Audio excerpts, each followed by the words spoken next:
IRDAI pushes for disbursement of policyholders' funds. LIC of India దగ్గర unclaimed funds around 21,539 crores as on September 25 ఉన్నాయి. ఇంకా ఇతర insurance companies కలుపుకుంటే చాలా ఎక్కువగానే ఉంటుంది. అలా అన్క్లైమ్డ్ అమౌంట్ ఇన్సూరెన్స్ కంపెనీ దగ్గర 10 సంవత్సరాలు ఉంటుంది. తర్వాత ఆ అమౌంట్ సీనియర్ సిటిజన్ వెల్ఫేర్ ఫండ్కు ట్రాన్స్ఫర్ అవుతుంది. ఆ ఫండ్ సీనియర్ సిటిజన్ వెల్ఫేర్ కొరకు సంబంధిత రూల్స్కు అనుగుణంగా వాడతారు. దాని రైట్ఫుల్ బెనిఫిషరీస్ తమ క్లెయిమ్ని రైజ్ చేసి 25 years వరకు క్లెయిమ్ చేయగలరు. ప్రతి సంవత్సరము సెప్టెంబర్ 30th నాటికి 10 సంవత్సరాలు పూర్తి చేసుకున్న unclaimed insurance amount next year March 1కు ముందు సీనియర్ సిటిజన్ వెల్ఫేర్ ఫండ్కు ట్రాన్స్ఫర్ అవుతుంది. అన్క్లెయిమ్డ్ ఇన్సూరెన్స్ అమౌంట్ ఎలా చెక్ చేయాలి? విజిట్ చేయండి LIC ఆఫ్ ఇండియా అఫీషియల్ వెబ్సైట్కు. 2. Navigate to the online services tab and select to unclaimed amount option. 3. Policy number మరియు date of birth. 4. మీ అకౌంట్లో లాగిన్ అయ్యి అన్క్లెయిమ్డ్ డీటెయిల్స్ చూడగలరు.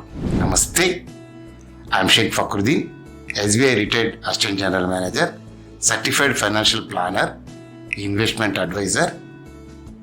Welcome to self mastery channel health and wealth. మా ఛానల్ని ఇప్పటి వరకు సబ్స్క్రైబ్ చేయకపోతే వెంటనే చేసుకోండి. మరిన్ని ఫైనాన్షియల్ అండ్ హెల్త్కు సంబంధించిన వీడియోస్ మీకు అందుబాటులో ఉంటాయి. Insurance regulatory and development authority of India IRDAI తన master circular on unclaimed amount of policy హోల్డర్స్ను అమెండ్ చేస్తూ పేరుకుపోతున్న అన్క్లెయిమ్డ్ అమౌంట్స్ పైన ఆవేదన వ్యక్తం చేస్తూ ఇన్సూరెన్స్ కంపెనీస్ తమ వద్ద అక్యుములేట్ అయిన అన్క్లెయిమ్డ్ అమౌంట్ని చట్టబద్ధమైన హక్కుదారులకు వెతికి ఫండ్స్ను సెటిల్ చేయవలసిందిగా ఆదేశించింది. IRDAI అండ్ ఇన్సూరెన్స్కు మధ్య జరిగిన చర్చ సారాంశం ఏమనగా, ఇన్సూర్డ్ అందుబాటులో ఉన్న క్లెయిమ్ సెటిల్ చేయడానికి వీలులేని పరిస్థితుల వలన సెటిల్ చేయలేకపోతున్నామని తెలియచేశాయి. ఆ ఆటంకాలు ఏమంటే, 1. ఇన్సూరెన్స్ పాలసీ పైన వ్యాజ్యాలు ఉండడం వల్ల. 2. వేరే పర్సన్స్ ఆ అమౌంట్ క్లెయిమ్ చేయడం వల్ల. 3. గవర్నమెంట్ ఏజెన్సీస్ బ్లాక్ చేయడం వల్ల లేదా ఫ్రీజ్ చేయడంతో ఏమీ చేయలేని పరిస్థితి. 4వది 6 months లోపు క్లెయిమ్ చేయకపోవడంతో ఆ ఫండ్ షిఫ్ట్ చేసి ఉండడంతో క్లెయిమ్ సెటిల్ చేయలేకపోతున్నాయి. 5. కన్సూమర్ దేశం వెలుపల ఉండడంతో క్లెయిమ్ చేసే టైం లేక క్లెయిమ్ రావడం లేదు.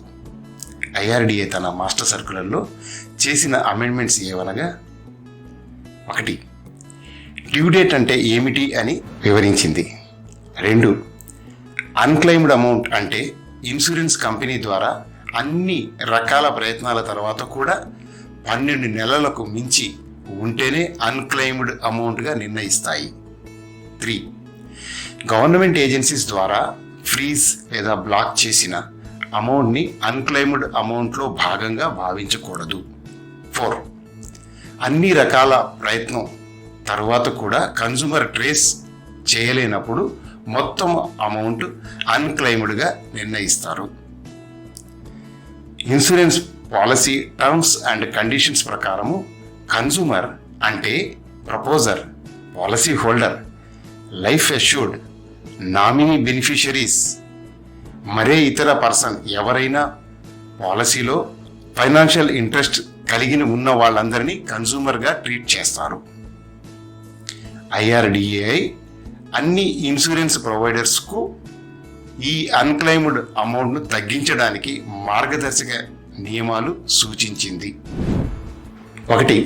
పాలసీ హోల్డర్ ప్రీమియం పే చేసేప్పుడు ఆన్లైన్ కానీ ఆఫ్లైన్ కానీ policy holder mobile number, email address, current address, bank details, nominee data etcetera collect చేసి అప్డేట్ చేసే ఏర్పాట్లు చేయాలి.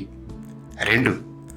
అందరూ middle man, agents, group master policy హోల్డర్స్లను ఈ డేటా అప్డేట్ చేయడంలో రెస్పాన్సిబిలిటీ తీసుకోవాలి. 3. KYC రూల్స్ ప్రకారం క్రమానుగుణంగా అప్డేట్ చేసుకోవడం, మైనర్కు మెజారిటీ వచ్చిన వెంటనే KYC చేయడం. 4. మొబైల్ నంబర్ మరియు ఈమెయిల్ అడ్రస్ ఆటోమేటిక్గా వ్యాలిడేట్ అయ్యే విధంగా ఏర్పాటు చేసుకోవడం. 5. ప్రింట్ అండ్ డిజిటల్ మీడియా ద్వారా అన్ట్రేసబుల్ కన్సూమర్స్కు తెలిసే విధంగా అడ్వర్టైజ్ చేయాలి. ఇది మన డబ్బే, మనం క్లెయిమ్ చేయవలసిన అవసరం ఉందేమో చెక్ చేసుకోండి. పైన వివరించిన విషయాలు useful to all the insurance holders need to update the details in there policies. ఈ వీడియో అవసరం ఉన్న వారందరికీ షేర్ చేయండి. మరిన్ని పర్సనల్ ఫైనాన్స్కు సంబంధించిన వీడియోస్ కొరకు సబ్స్క్రైబ్ చేసి గంట గుర్తుని నొక్కండి. Thank you for watching. జై హింద్, జై భారత్.